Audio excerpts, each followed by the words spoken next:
você estiver escutando essa gravação é porque eu ganhei na loteria, Mega Sena acumulada, e fugi para Dubai ou para Shangri-La. Olá a todos, saudações. Hoje eu não vou falar de cerâmica, ou vou falar de cerâmica um pouquinho também. Algumas pessoas têm perguntado um pouco sobre a trajetória da minha vida, como eu comecei, né? Nesse mundo aí das artes do fogo, né? Então vou falar um pouquinho aí sobre mim, né? Algumas pessoas me conhecem, outros não, alguns estão me vendo pela primeira vez, né? Meu nome é Sebastião Pimenta, eu sou natural de Belo Horizonte. Hoje eu tenho um ateliê na cidade de Governador Valadares, no interior de Minas, no Vale do Rio Doce, né? Então, eu comecei na cerâmica meio que por acaso, né?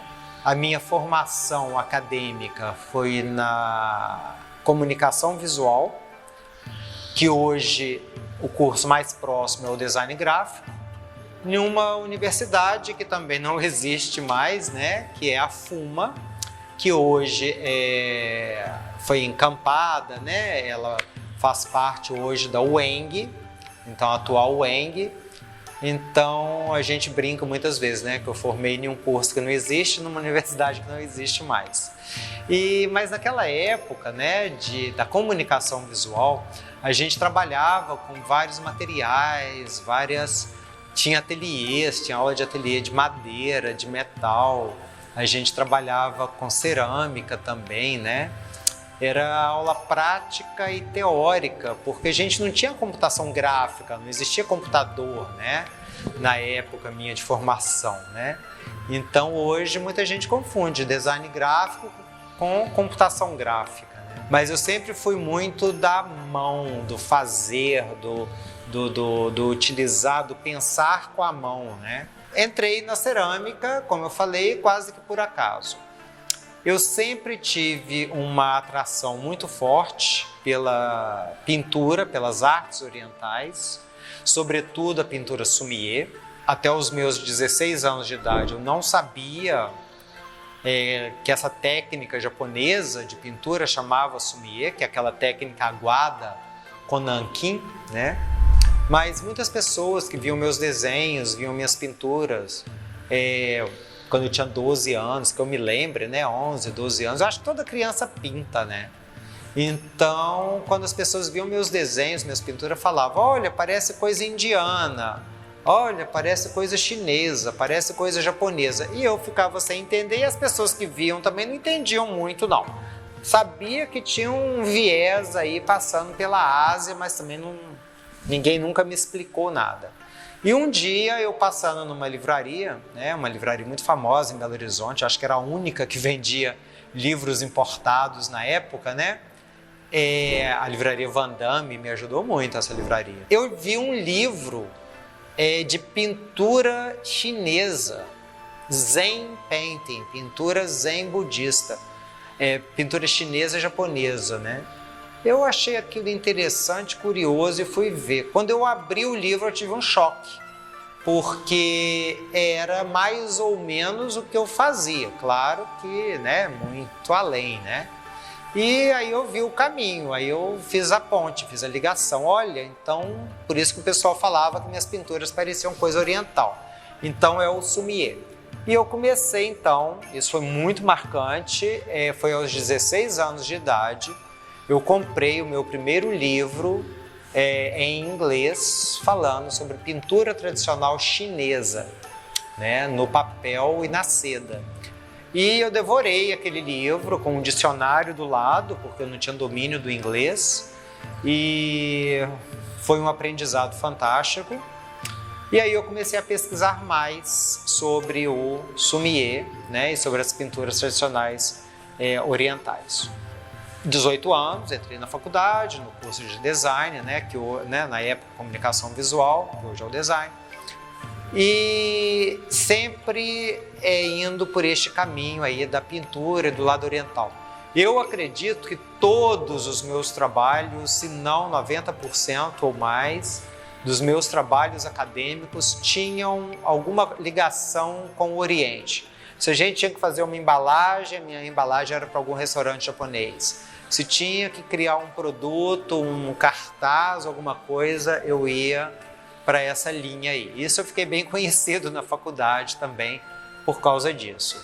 Com o passar do tempo, eu lembro que um japonês que estava fazendo um trabalho na Uzi Minas, ele viu um trabalho meu de sommelier numa exposição que eu estava fazendo numa livraria, lá na Savassi, em Belo Horizonte.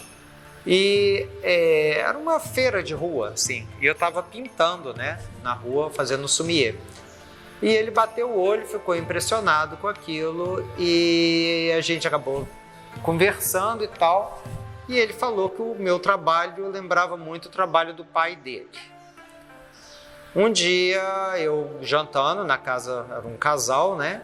Eu jantando na casa deles, ele vai e me pergunta se eu tinha vontade de ir para o Japão. Eu falei, claro que eu tenho, né, e tal. Ele pega o telefone, liga para o pai, acabou eu sendo convidado para ir para o Japão. Eu estava, eu acho que no meu segundo semestre da faculdade, e não tive dúvidas, né? Ele só me perguntou assim, quando que você pode ir? Eu fiz as contas assim, né? O que que eu vendo, o que que eu não vendo, como que eu vou. Eu vendi livros, vendi um monte de coisa, vendi coisas pertences pessoais e fui embora do Japão. E lá eu fiquei quase um mês lá com esse mestre, né, japonês lá, e fazendo a pintura, conversando um pouco, tentando conversar, né? Eu não sabia japonês, esse que era o engraçado, né? Eu não falava japonês, era tudo muito gestual. E eu fiquei lá uma temporada.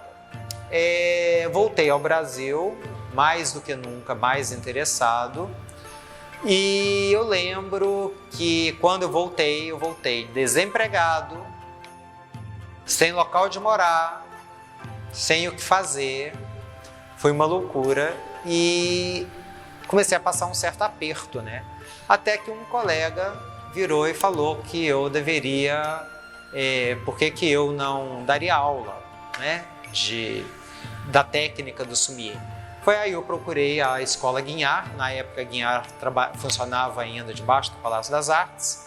E lá foi onde eu dei a minha primeira oficina de sommelier, né?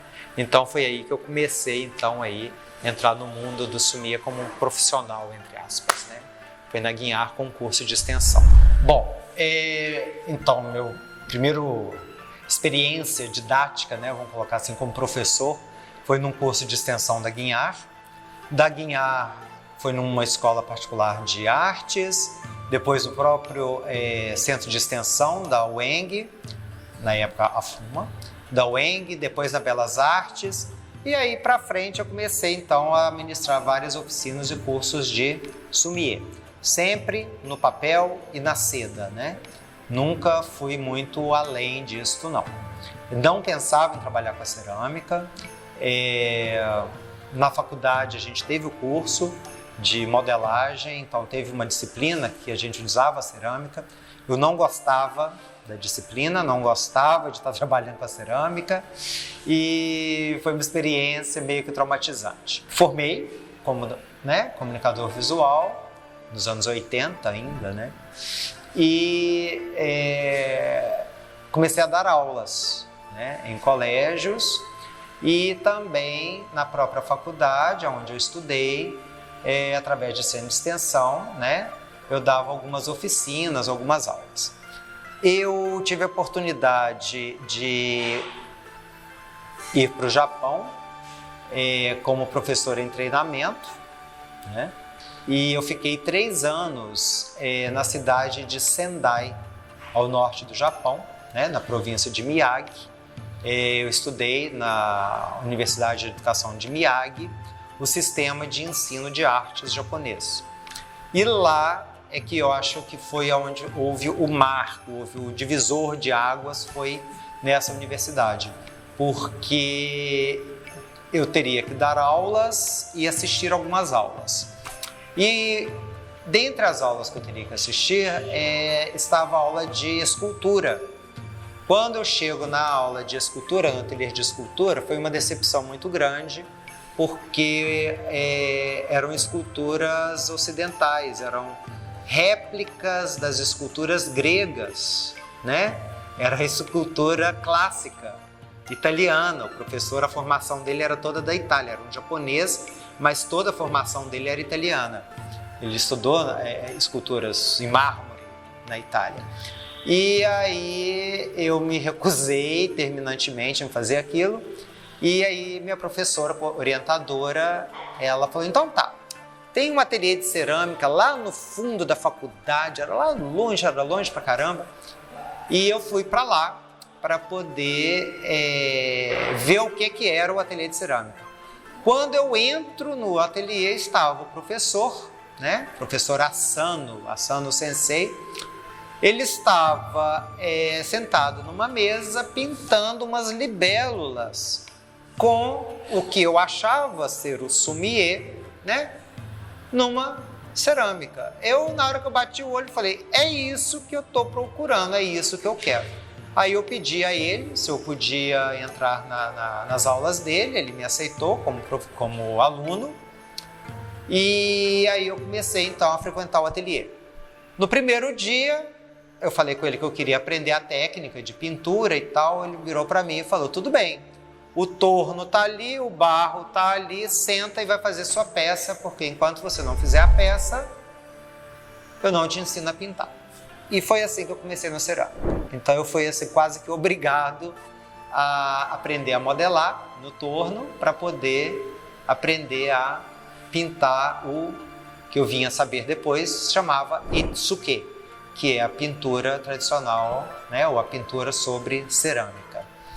E essa foi minha introdução, então, na cerâmica.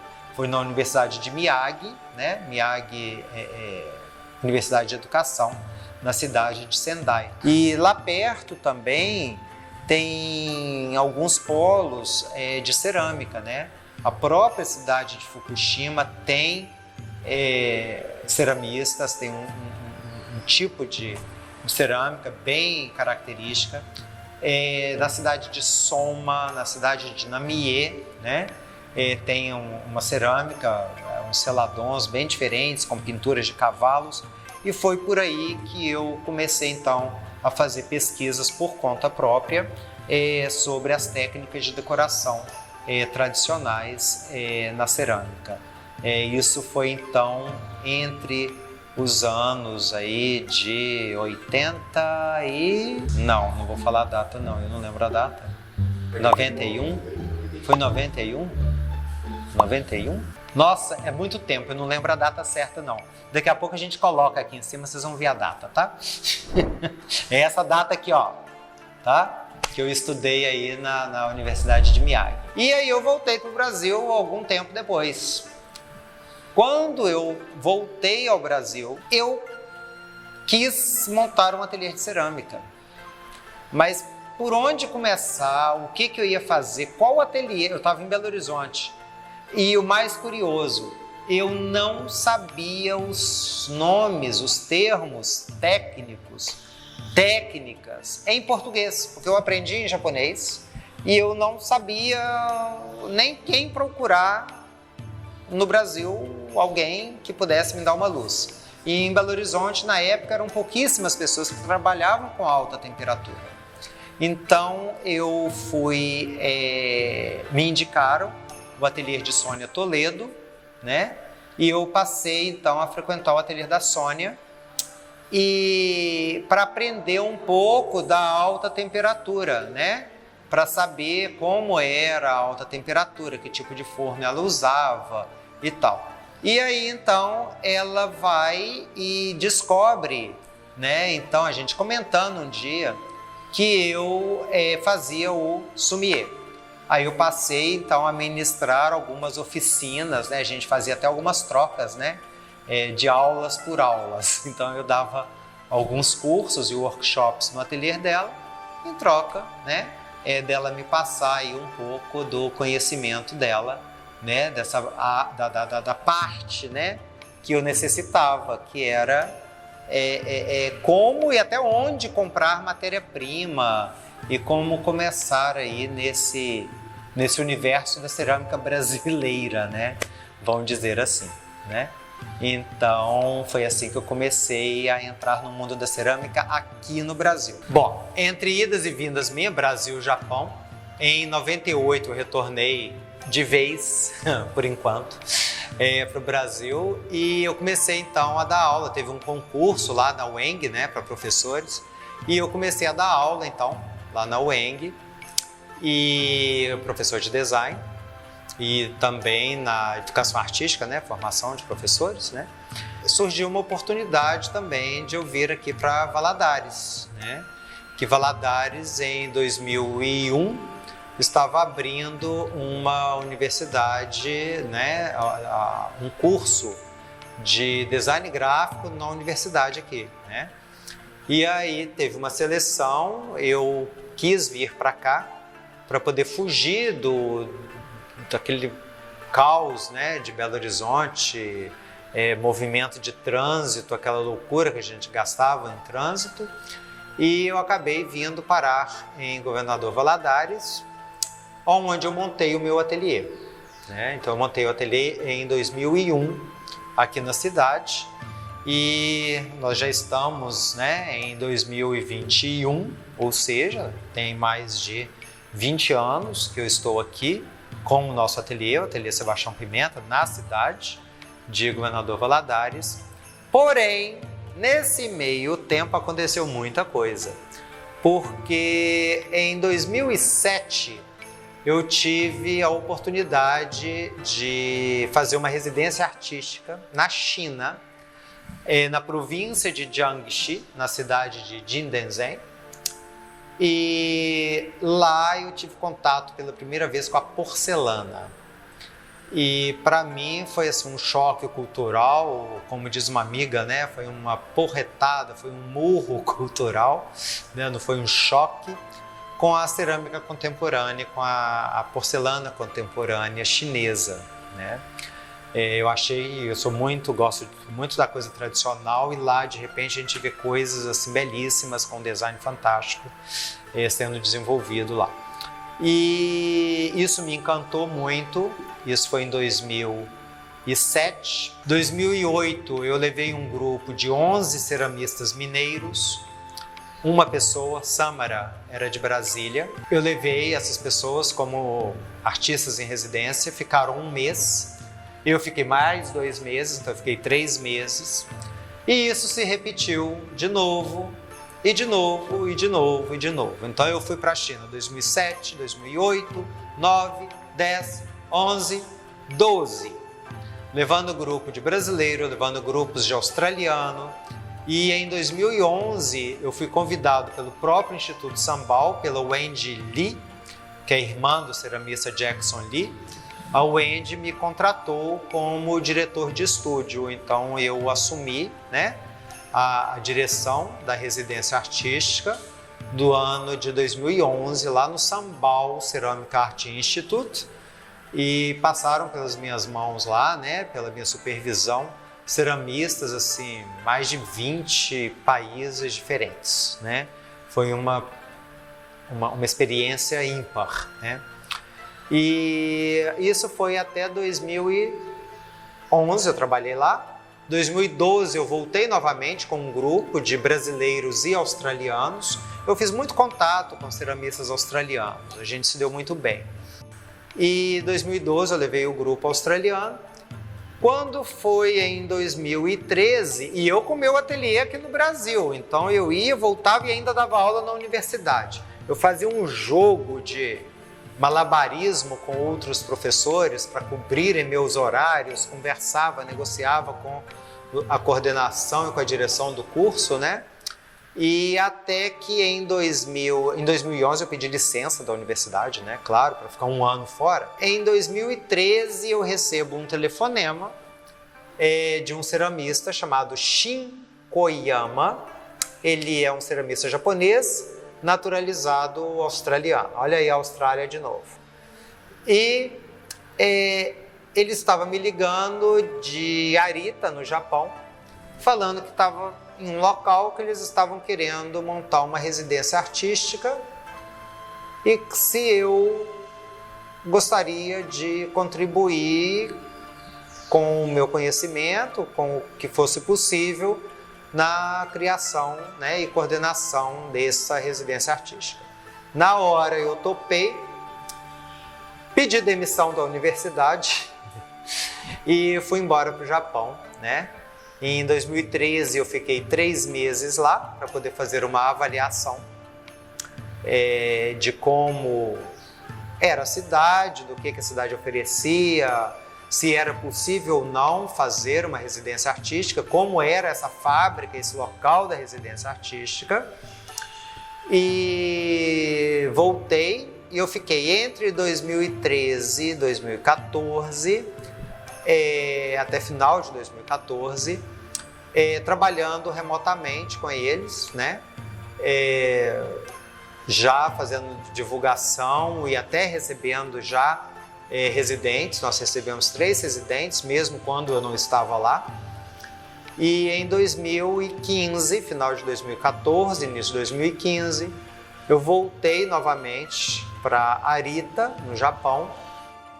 Uma observação, Arita, né, no Japão, é a capital japonesa da porcelana, foi onde nasceu a porcelana japonesa, é o berço da porcelana japonesa. Eu aceitei essa proposta de trabalho porque eu fiz o link com a porcelana de Jindenzen.